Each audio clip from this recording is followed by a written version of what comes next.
تصوف کا اصل یہ ہے کہ فرائض کو نوافل پر مقدم رکھا جائے۔ عیب گوئی اور عیب جوئی بدترین خصلت ہے۔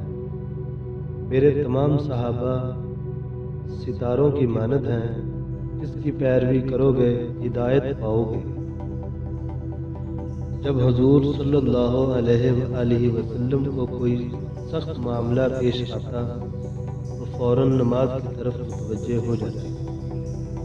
علماء کی نسبت دین کی طرف ہے، اس لیے کبھی ان کی بے ادبی نہیں کرنی چاہیے۔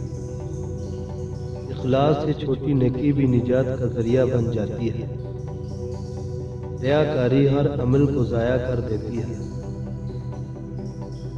اصل کام ہے نام نہیں، نام تو کام کے تابع ہے۔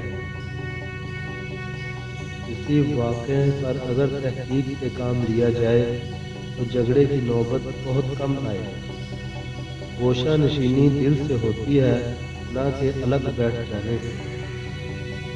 اپنے متعلقین کی جانچ کرتے رہنا ضروری ہے، نہ کہ تجسس۔ ایک دن مرنا ہے، آخر موت ہے۔ کر لے جو کرنا ہے، آخر موت ہے۔ مال اور عقل ایک دوسرے کو لازم نہیں۔ سورۃ ملک کی تلاوت مغفرت کا سبب ہے۔ کام کرنے والوں کے لیے سب موسم برابر ہیں اور جاہل کے لیے ہر موسم رکاوٹ ہے۔ موت کے لیے وقت مقرر ہے، عمر مقرر نہیں۔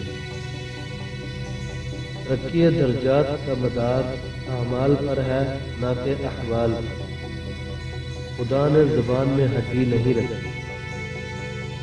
زبان کا زخم تلوار سے زیادہ گہرا ہے۔ جب زندگی کا بھروسہ ہی نہیں، پھر فریضہ حج میں تاخیر کیوں؟ عبادت میں اگر جی لگے سمجھو غذا ہے، اگر جی نہ لگے سمجھو دوا ہے۔ مال کا نہ ہونا بزرگی نہیں، دل میں دنیا نہ ہونا بزرگی ہے۔